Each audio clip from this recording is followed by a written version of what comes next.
right. Welcome to Derbycon. You guys having a good time? Awesome. Thank you guys so much for coming to my talk. It's always a great when I see so many people come. So it's always it means a lot to me. It means that you guys appreciate a lot of the stuff that we do. But understand that. Hold on, I'm getting some feedback. There we go. Better, much better. Understand. Okay, so now I'm going to say this, but I'm standing on the shoulders of giants, which is just about everyone in my life, because I'm so short and But Jeffrey Snover and Lee Holmes, can you two stand up real quick? Because I see you guys right there. Can you guys give these guys a round of applause?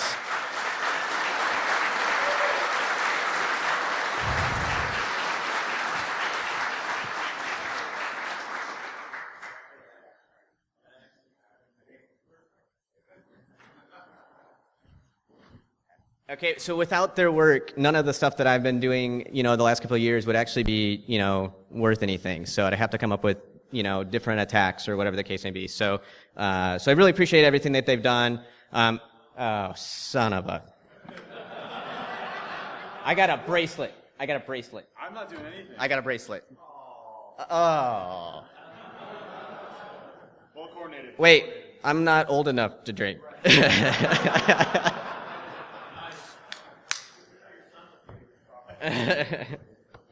Love you too, Dave. I quit.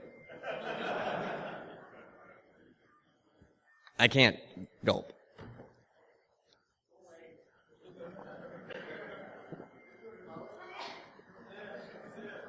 Sip, sip, sip.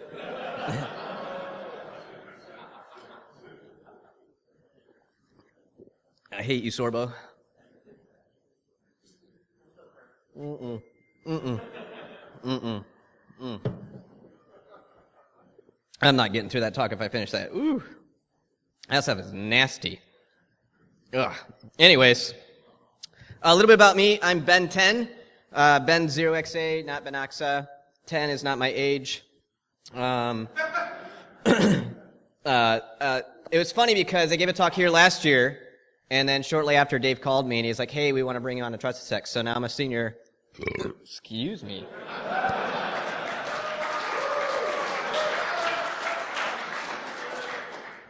I hate you, Sorbo. Senior security consultant. I'm way more professional when I come on site, by the way. With Trusted Sex, so doing pen testing and stuff with them. So even though I look really young, I've been doing this for quite a while. Developer for over 20 years. I actually did start programming when I was 12. It wasn't last year. So I actually started writing stuff. I did IT infrastructure for 13 years, did, defense and a vice president for 8. And then for the last couple of years, I've been doing, offense side. I've written a few tools, PowerShell framework. That's actually more and more people I'm seeing actually are starting to use it. It's a defensive tool, kind of like a poor man's IDS. Not PowerShell. I'm going to show you guys a little bit about this. Super fun. And then invoke honeycreds. I think I've shown some people that. Towards the end, if we have a little bit of time, I'll show you guys that as well. But before I get any further, geez.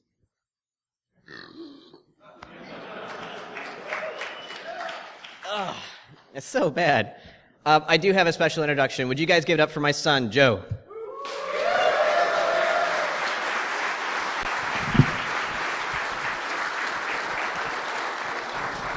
So I'm all about teaching, right? I love teaching, and so he gets really excited about what we do. He came last year, went to the hardware hacking village, completely tore it up in there, came back, and he's like, yeah, I'm a hacker now. And I'm like, no, you're not. And then, so he's like, well, show me how to do it. So I used Dave's unicorn, showed him how to do it, and so this is his first shell where he not only got the shell, he migrated to WinLogin, and then got system with NT authority. So that was his first shell.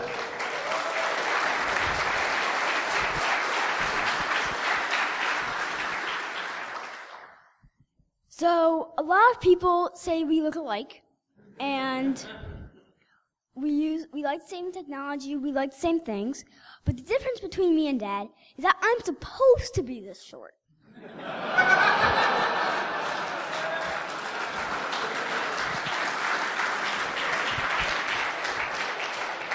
You're grounded.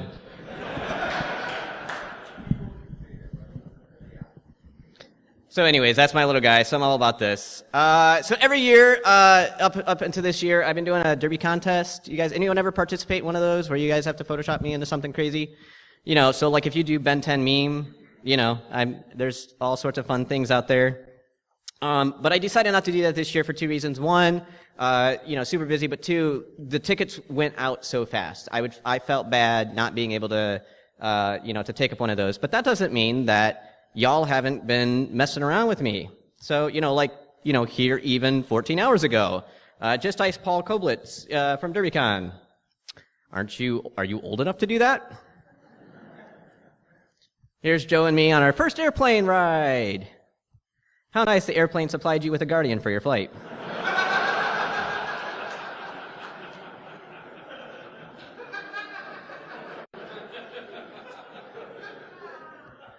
Derbycon, here we come! The guy in the striped shirt is bringing his son? Awesome! And it's so nice that today's youth can fly without an adult present. Safe travel, kids!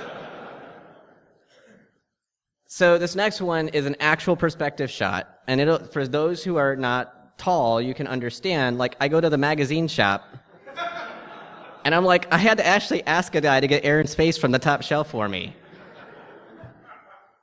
And this was the only response I got.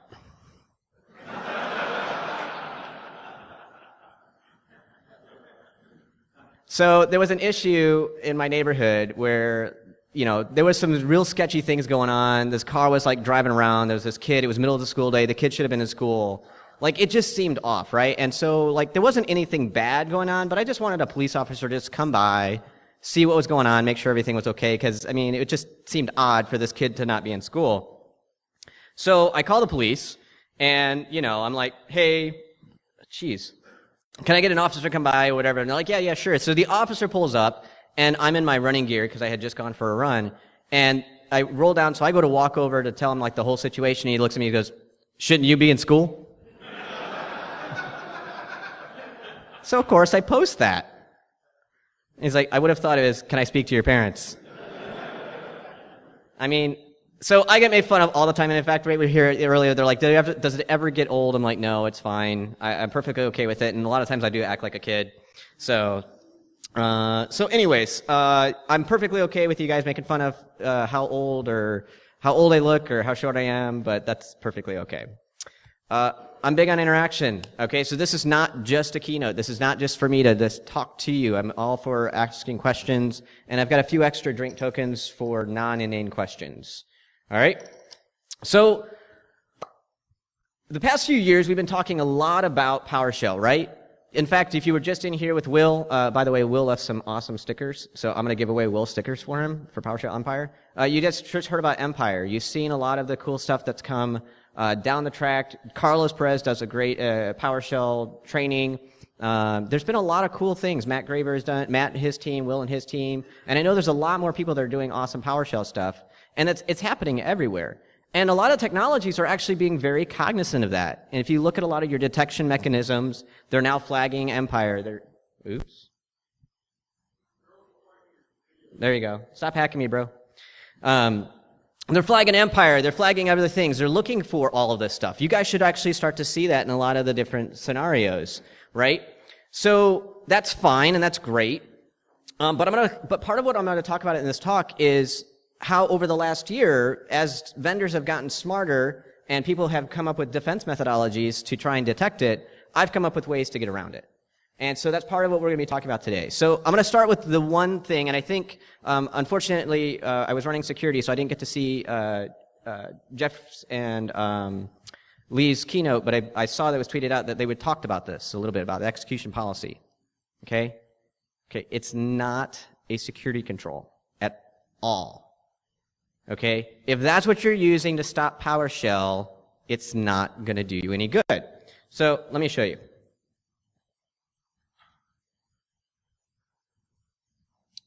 So just to give you an example here, we'll go ahead and run this administrator. I always click yes no matter what.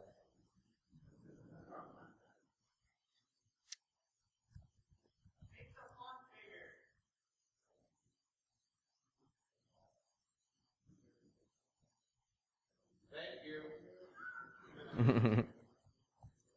Set execution policy default. Right? Yay. So now if I do import module, let's do invoke honeycreds. Okay, boom. Oh, execution running a policy is disabled on the system. Ha! I got you. No more bad guy. Oh yeah, right. Okay, whatever.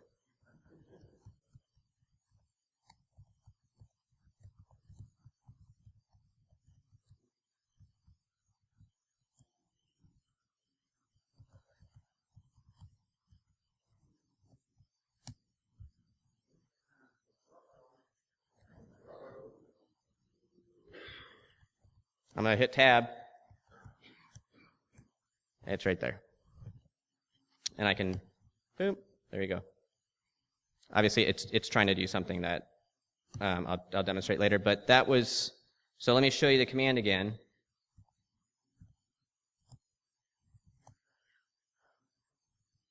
Just here. Using download string with file. Now, download string, you typically would put in a HTTP or HTTPS address, but file works just fine. So if you are using execution policy as a security control, stop! Okay? It's not doing you any good.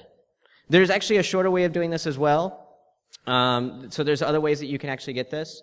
Now, detection, obviously you're looking for IEX download string with file, ://. That's going to be a good indicator that someone's trying to bypass some of those things, right? So, but execution policy is not a security control. In fact, Microsoft has never said that it was a security control. In fact, they actually said that it wasn't, and it wasn't designed to be that way. So if you go to this blog, and I'm not sure if you guys talked about this yet this morning or not, but if you go to this blog, it talks about it, but that's the whole idea here, right? That's not a security control. And a lot of times what I see with a lot of your defenses is you guys are whack-a-mole security. You see one thing and you try and shut it down. You see another thing and you try to shut it down. And you only focus on those initial vectors instead of looking at the attack from a bigger point of view, because no matter what my vector is, I still have to do the same things after I'm on your system. So relax a little bit. Like, yes, we want to have those controls in place, but your focus shouldn't be on those initial vectors, because every time that you shut something down, I'm getting pissed off and I'm going to write something new. So then this is what y'all's kind of reaction is, when we're trying to do, anything that comes to security or whatever.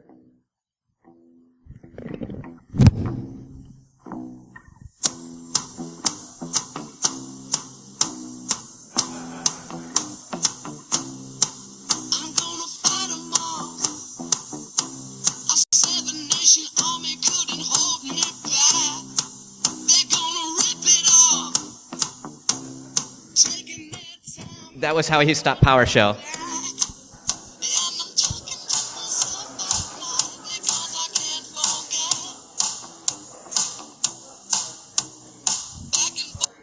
This is the new full disk encryption.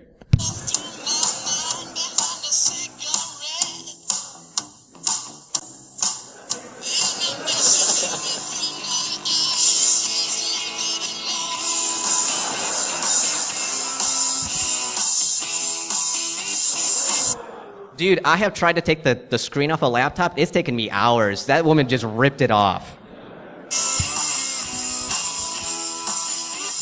This is the best part. It wasn't her laptop.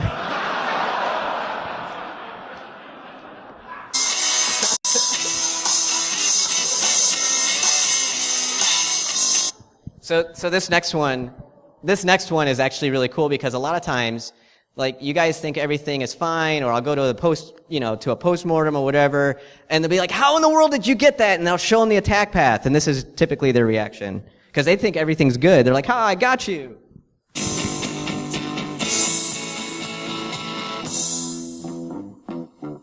Everything's good.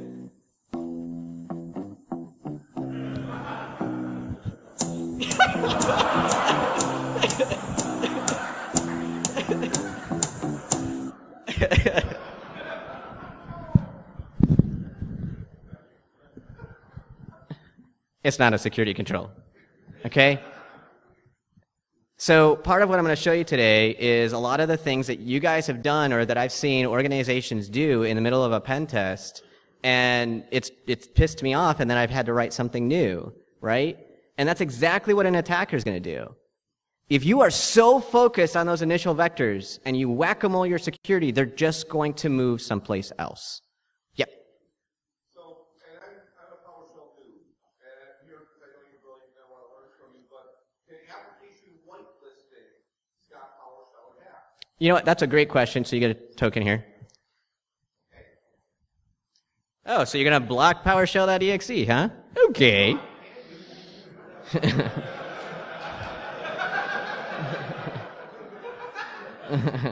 All right, let's see how that works out for you. All right? Okay, sounds good. Let's go give that one a try. So let's come over here.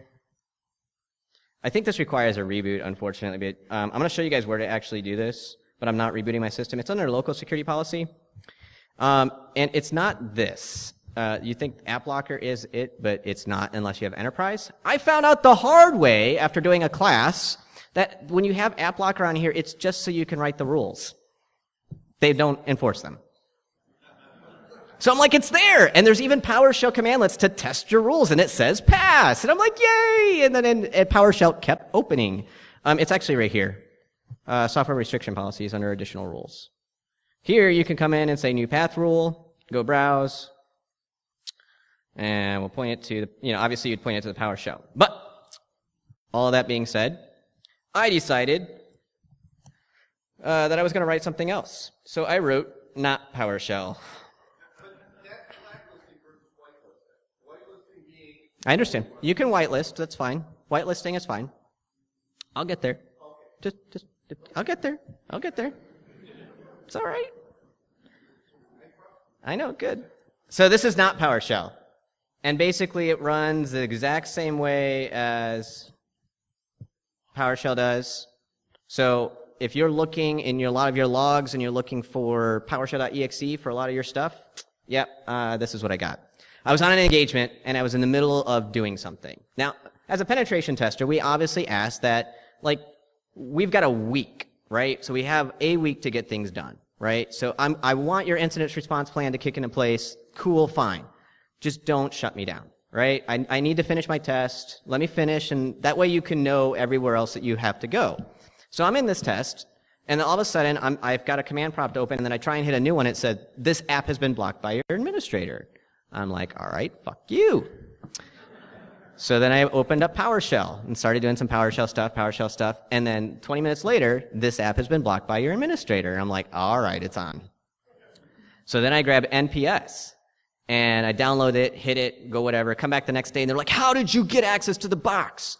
They're like, we found this binary called NPS. It was written by this guy named Ben0xA. I'm like, it's me, bro. Didn't work for you, did it? So then I got access to their system. They're like, I hate you. And I'm like, I love you too. So NPS. So if you're only looking for PowerShell.exe, it's not going to do you any good. Yep. Under 4104s, yep. Mm-hmm. Yeah, 4104 event ID, yep, totally. Because it's actually just hooking into the PowerShell library. So any of those types of things it will do. Now, we're going to go into some obfuscation things here in a little bit, but it does still log. Yep, absolutely. So you'll still catch it, but if that's what you're doing is trying to block PowerShell.exe, it's not going to work, right? And here's the thing. Don't go and grab NPS and be like, I'm going to write an AV signature for this guy because I released the full source code. Anyone can just add a few lines or do whatever, and you're back at square zero. That's whack-a-mole security. Stop. How many of you guys actually thought about blocking NPS.exe before you got back? Good. Don't. Because I don't want AV signatures for that. Right? That's NPS.exe. It's benign. It just runs PowerShell commands. And actually, PowerShell.exe is just a host application. It doesn't actually do the PowerShell heavy lifting. It's just an interface between you and the PowerShell. Right? The PowerShell's in the DLL. So blocking it doesn't quite work. So then you're like, all right, fine. What about if I block the PS1 files? Right? right? I'm just going to block all those PS1 files. If I see them, I'm going to delete them. Okay. Sounds good. Let's go back to my previous example. Oh, hold on. I'll make the font bigger. Don't yell at me.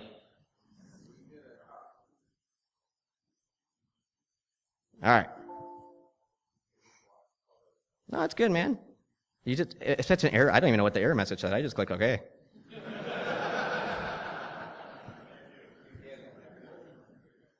Okay, so let's do this. We're going to create a new program.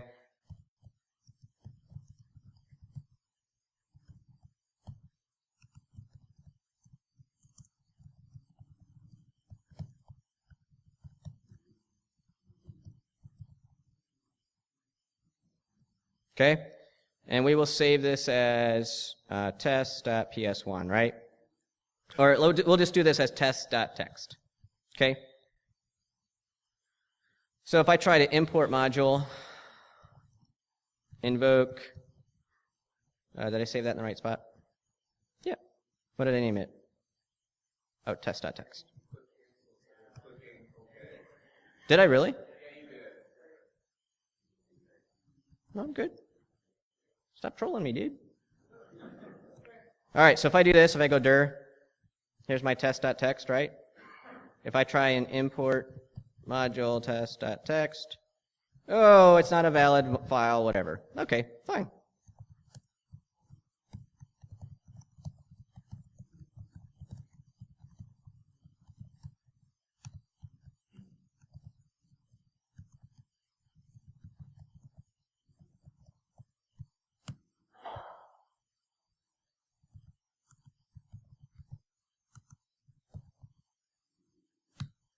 Boom.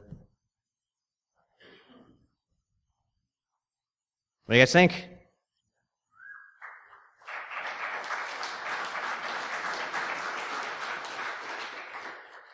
Okay, so if you're looking at PS1 files, if that's the way you're trying to stop things, that's not going to do you any good either. Okay? I can make this a WTF file, I can make this a whatever file, it doesn't make any difference. Okay? So if you're only, yep, go ahead.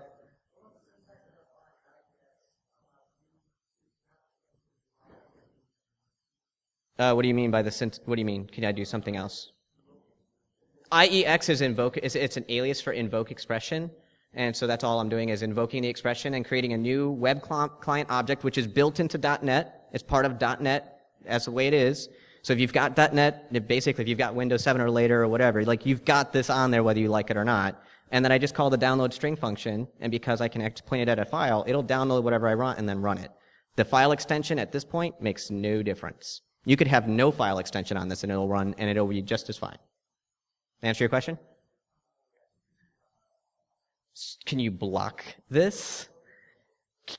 I don't know, Jeff, can we block invoke expression directly in PowerShell? Yeah, I didn't. Yeah. You can come up and grab a token here.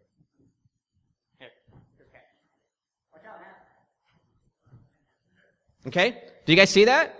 So blocking PS1s doesn't really do you any good, right? So we've got that. So let's talk about PowerShell in some weird places.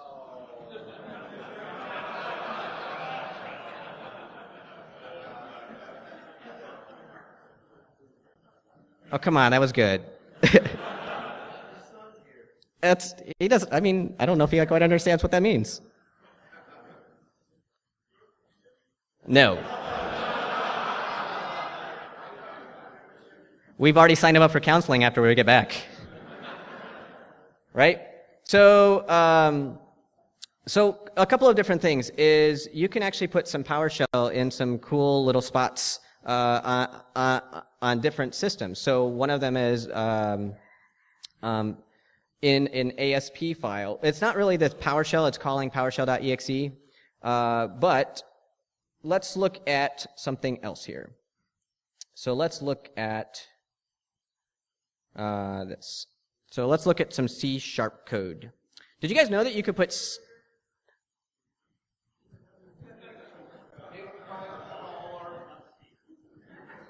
that good? Good.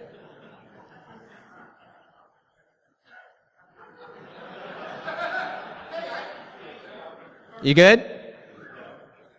All right.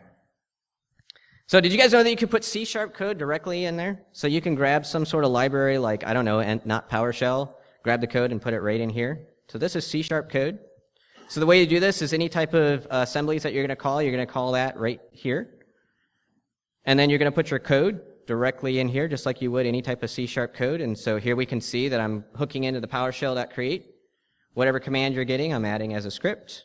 I'm invoking it, grabbing the output, and showing it to the screen. I also added some base64 encode and decode functions in there just for the fun of it. Then what you do is you check to see if your type has been added.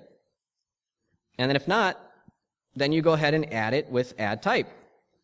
So now if I add type, and I'm basically encoding and decoding here, which I'm actually not going to do. I'm just going to do this as... It's because you guys made me blow this up. Source. I'm going to make this a little bit smaller. There. Okay? So once I do that, then I can actually call nps C# run and then get date. So it's PowerShell within your PowerShell within your PowerShell. Just because we can. So I will import. Oh, hold on. My execution policy set.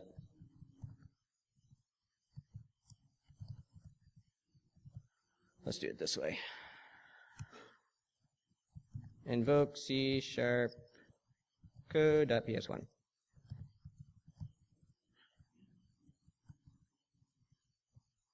Oh! Sorry. I was messing around with this yesterday. Yes, it does. What are you talking about? Did I change the wrong one? No, I got it. Here. Let's try this one. Let's do the WTF module and see if that works. I have to close this out though. So the one key is if you use this add type, you actually have to close PowerShell to clean everything out and load it back up again. You can't if you make a change to the code, it won't actually work. Oh.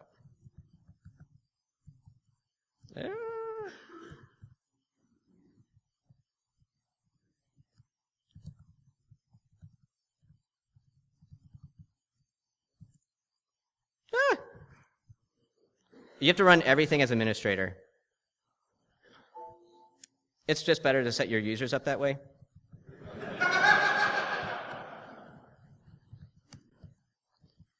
All right, let's try this again. All right. So now if I import module scripts, invoke C# code,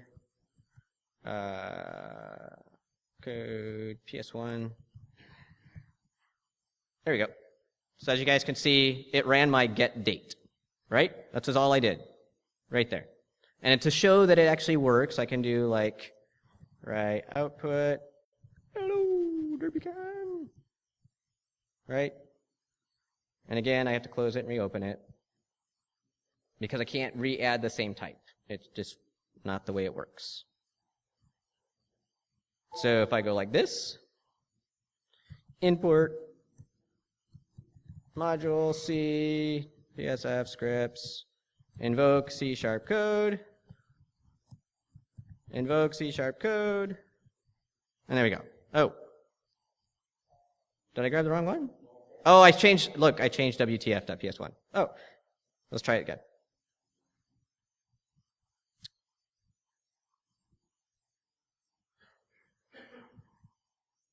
Run as administrator.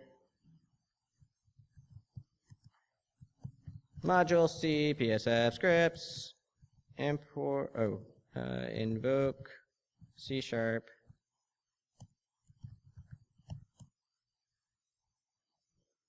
Oh, because I'm doing the base64 decoding. That'll be a good segue.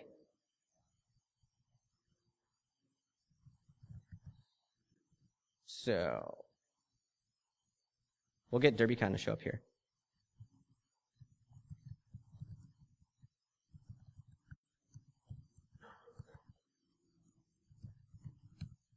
There we go. Hello, Derbycon.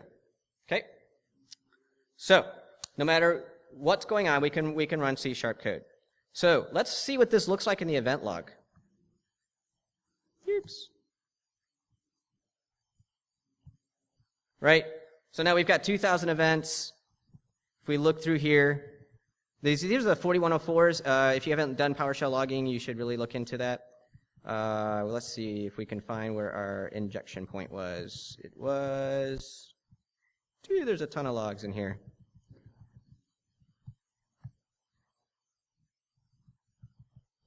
Yeah, see, it's if you're doing this manually, it's super awesome.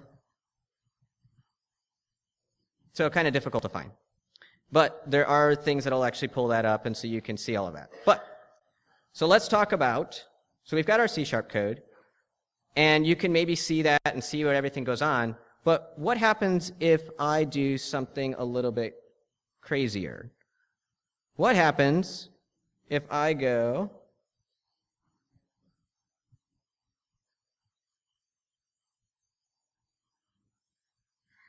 like this? And what I do is I base64 encode my C# code. Let's view WordRap. Where are you? So now here's that's my C# code. Now everyone's going to say, oh, well, PowerShell decodes the encoded command. Well, this isn't an encoded command. This is the C# code it's in there. So when you're looking at this and when you're inspecting files, you actually have nothing to hook into.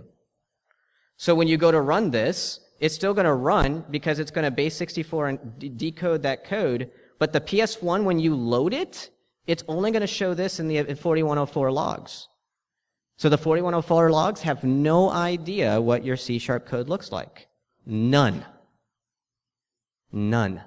Now you can manually go through and decode that, but are you going to do that on 40,000 assets? I don't think so. So that means a lot of your tools and everything that you've got going on right now that are inspecting these things in the 4104s, I load my C# code, you have no clue what my C# code is going to do.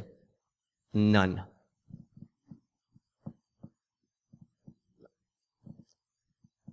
This is another point. Understand, at the base level of what I'm trying to communicate with you guys, stop whack-a-mole. If your job is to try and stop the initial vector and you're not looking at the bigger picture, that's a problem. I'm not saying don't take means to stop it, but understand there's always going to be someone who's going to come up with something else to bypass that. You're not going to have that insight. How many of you guys read Casey's blog about MS Build? Oh, you need to go Google that. So MS Build is actually pretty awesome. It's installed on just about every Windows box, if not every Windows box.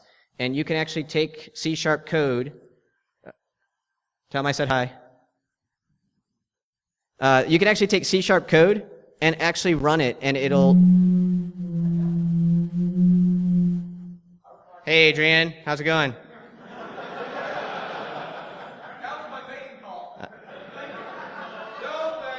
Oh, boy. So you can actually... Bye, Adrian. So you can actually take C# code and put it in MS Build. So that's something that you'll want to look at as well. What I want to do next is, talk about antivirus, right? Right? Yes.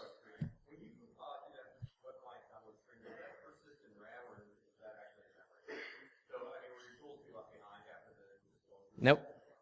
It's just, once you close it, everything's gone. There's nothing there. It's all within this namespace that it's created. Not the namespace, but the run space. So it's all within that self-contained situation. Yep.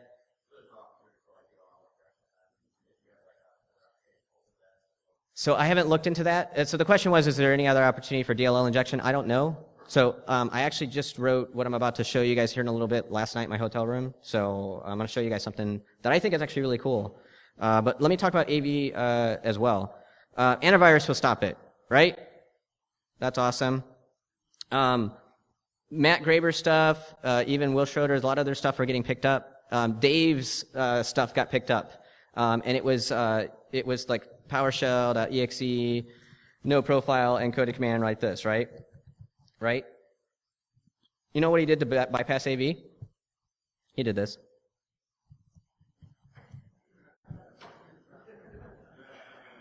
Done. He just changed ENC to encoded command, right? So, and I'm not saying don't have AV. I'm not saying that's a great control, but that's not the control that you need to be focusing on with these type of attacks. Okay? It's too easy to do the obfuscation. And look, like, you're not going to inspect this. Unless you're going to hire someone to go through and monitor all of these event logs looking for base64 encoded stuff and then reverse engineering and looking through the C# code, of which will probably be obfuscated anyways, that's going to be a problem, right? So that's not going to do you guys, that's not going to be the focus that you guys need to go about, because we're going to come up with different ways to bypass that. So, let me show you another cool little thing. So, a lot of you guys are looking for this, like this system.reflection, like if we call these libraries, right? You guys have seen these, right? These are some basic indicators of PowerShell Empire, of PowerSploit, and everything else like that. So if you look for, system.convert, to base64 string, whatever, it basically will give you the binaries. And so what you're doing is in a lot of your searching, you're looking for. You good? Okay.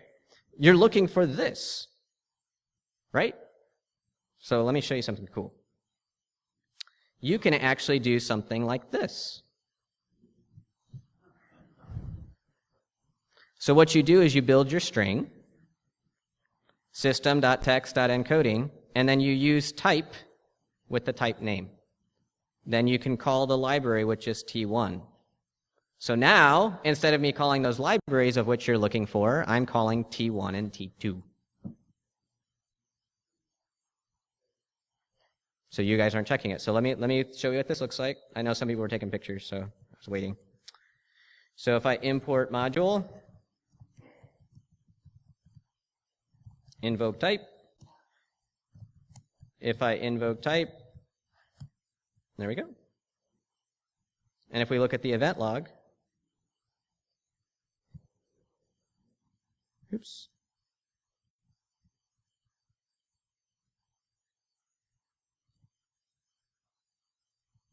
There's our invoke type. And if we look at this, this is what we're looking for. So when we loaded our code, it didn't change that. It didn't change it to the actual library. So even when you're looking in your 4104s, it's not pulling up those libraries. You can do the same thing with reflection. You can do the same thing with any .NET library. You do the string cast type, you're not looking for those libraries. It's gone. You don't have insight any longer. Right? Now, I'm a defender at heart. I love being able to defend. So what's my point, right? Why am I doing all of this stuff to yet, further along or weakening our ability to detect things? The problem is you guys are still whack-a-moling. So how do we not whack-a-mole? You focus out. No matter what way I get onto your system, I'll get you in just a second. No matter how I get on your system, I still have to do the same things. I still have to pivot. I still have to get users. I still have to inspect the traffic. That's not going to change. You're still going to be able to see all of that. There are other ways of blocking all of or detecting a lot of the other stuff that I'm doing after the effect. But I see so many people focusing on these individual attack vectors that they're missing the bigger picture. They're missing the bigger idea that if I use PowerShell to get on your system, okay, so what? I might use Outlook tomorrow. Who knows? I'm sorry, who had the question back there? Yeah.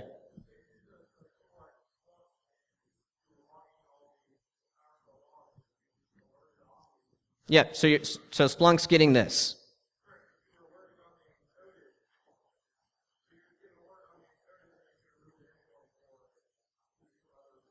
But I didn't use encoded. Oh, you're saying the AV and DNC to encoded? Right.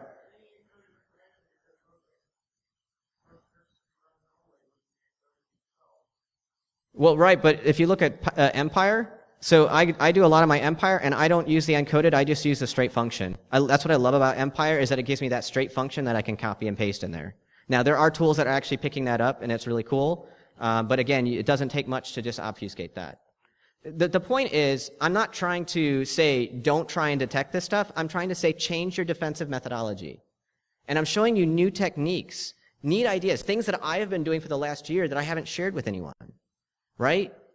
And there might be other people that are already doing these types of things. It's just this is the way that I've done them. And I've gotten around a lot of different systems, and it's pissed a lot of people off. But I don't like to lose. So you can do that. So I'm going to skip ahead. I just wanted to show you that picture. So what I did last night. I was really excited last night. Go ahead. Yep. Yep. Yep. Yep.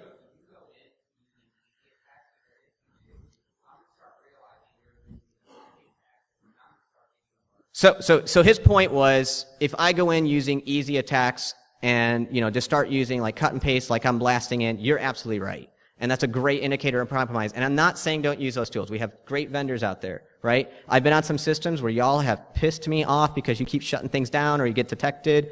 And I take it personally. So I write new tools, right? So if you want a new tool, just piss me off and then I'll write something new. And we'll talk about it at Derbycon next year. Right?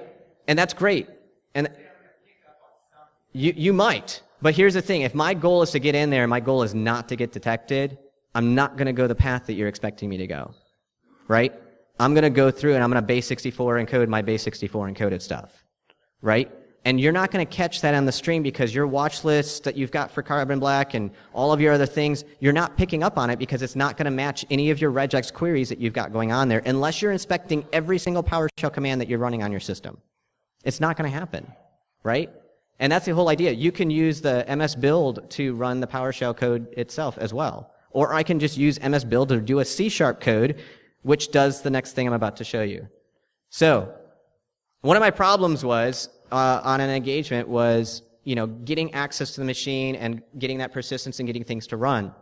So I got not PowerShell, but the point was, I didn't want anyone to know that not PowerShell was there. I had to get it to the system to run it, but I didn't want it to touch disk. So here's what I did. Here's what I did last night, and I'm sitting in the hotel room right after I got here. I'm sitting in the hotel room, and all of a sudden I was just, oh my goodness. And Joe's like, what, Dad? I'm like, oh my goodness. He's like, Dad, are you okay? I'm like, oh my goodness, it worked. And he's like, you're weird. So I want to show you something cool. Invoke memory, not PowerShell. I'm able to download NPS from my remote resource and run it directly from memory without it touching disk.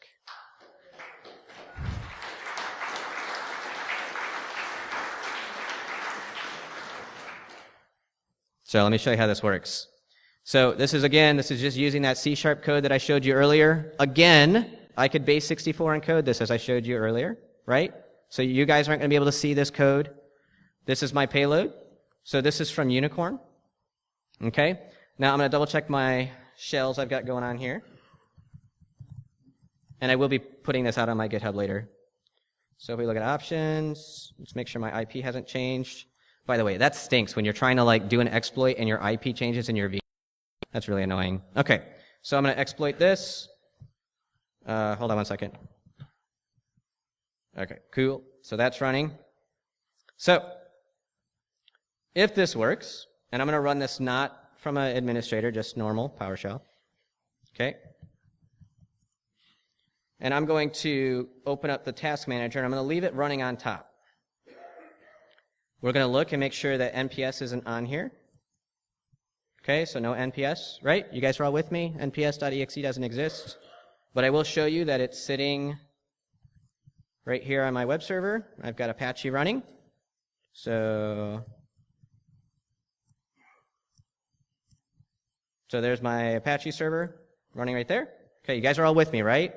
You understand? So if we look at my IP here, it's 137. And in my code, I'm pulling down from, because it's on top. Sorry, hold on. I'm pulling down from here. You guys with me? So then I load the binary. Oh my goodness. Stop it. So I load the binary, and then I inject the payload. So you can look, here's my -enc, which is part of nps.exe, and then I give it the payload. So if this works, we should get a shell. Let's just do it the fun way.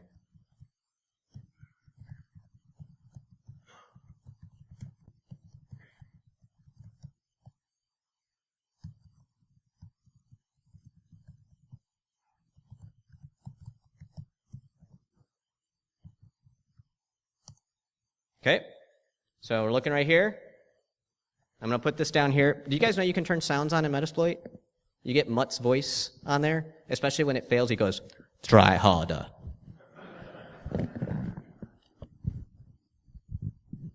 So let's see if this works.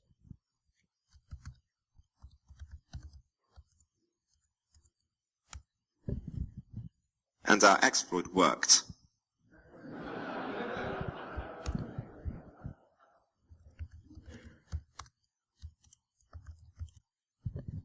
And if we look, no nps.exe. It's all in memory.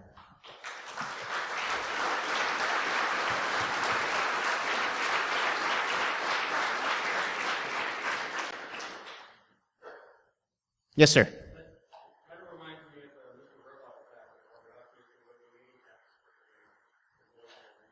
Yeah, so he said it reminded him of the Mr. Robot attack. Absolutely. He got that from me.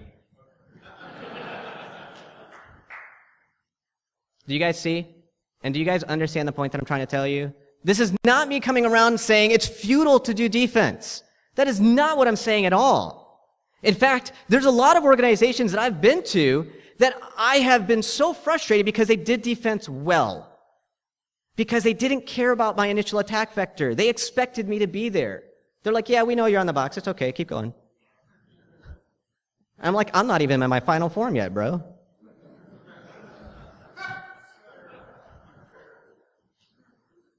And then they're like, yeah, we saw you pivot. We saw you log into 47 different boxes. Understand the attacker mentality. When you understand the attacker's mentality, you're not so focused on that initial vector. You're more concerned about what to do after it. A lot of you guys are looking for the right things. Some of you guys don't even know for some of the basic stuff. Do you guys know about this one?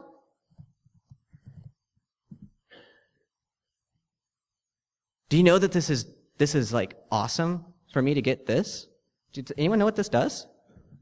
This downloads everything from a system and tells me every KB that you have. Then what I do is I use a tool called Windows Exploit Suggester, and it tells me which KB you don't have. And not only that, it tells me if there's a Metasploit module or exploit code available. So MS-15051, a lot of you guys haven't patched. Do you know what that is? That's a privilege escalation. And a lot of you guys on a lot of systems, that's the way we have it. So when you're looking for things, understand I have to get around your network. I need to know your users. I need to know what's going on. So I've shown this a couple of times, but I don't think I've shown it here at Derby, but I want to show you guys real quick. You guys have heard of Responder, right? Cool tool, right? I'm just going to exit out of here real quick. Responder is a really neat tool. So for those that don't know, Responder is basically a tool that if you do any type of request and it doesn't have a DNS entry, it'll actually respond to those, hence the name Responder. It's just Tor, don't worry. There we go. And so, exploitation, Responder. Oh, I need to shut down Apache. Hold on.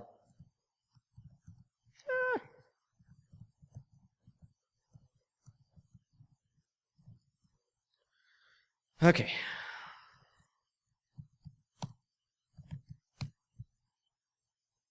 I don't care about the SSL port. Okay, so basically it's just going to sit there and respond. So if I come over here and I type netuse snover.local, Lee Holmes, that's his actual login ID. Let's see.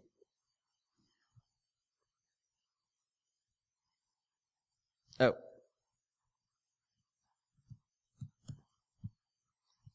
you'll see that I get a poison answer for snozen.local, and then when it does that, I'm actually going to grab its hash. So you'll see that here in a second. So you see that the command's completed successfully. Snover.local doesn't exist, at least I don't know, unless Jeff is hacking me at the moment. Okay? Right? So it's not there. So the thing about it is that this shows up and it basically shows the hash that goes on, and obviously I have a previously captured hash for it for some reason. So what I want to do is I want to check to see if I have an account here. And in fact, let me do this. Remove responder.db. And let's do it again. And that way I can actually show you.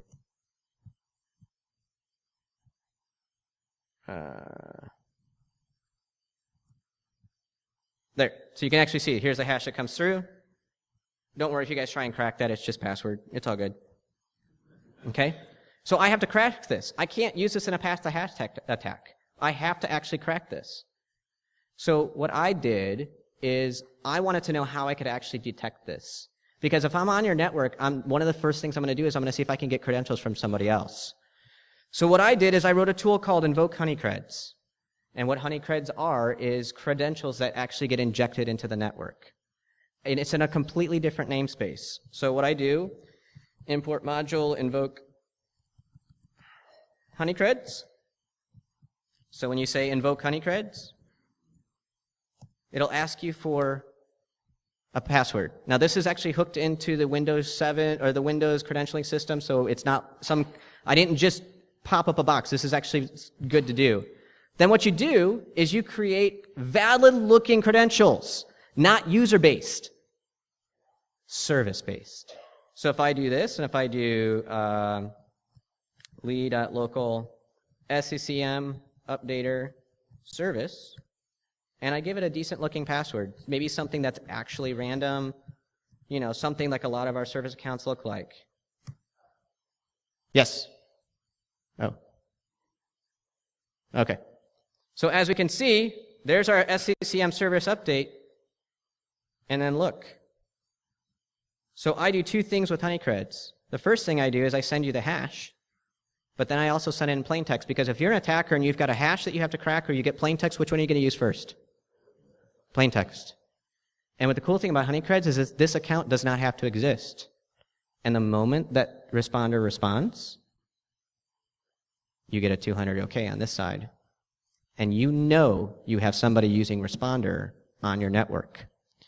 And the best way to check for it is event ID log 4648. Write it down. 4648. That is how you detect somebody using this set of credentials on your network. So what do you guys think? Cool?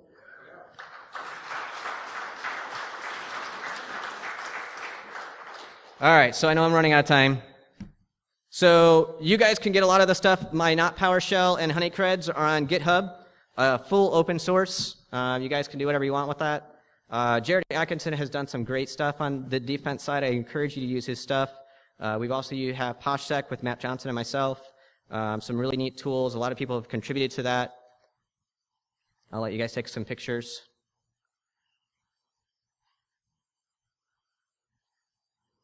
It is also on my Twitter. It's pinned up there, so you guys can grab that. So, in conclusion,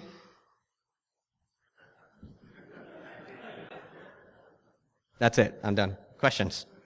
Yes.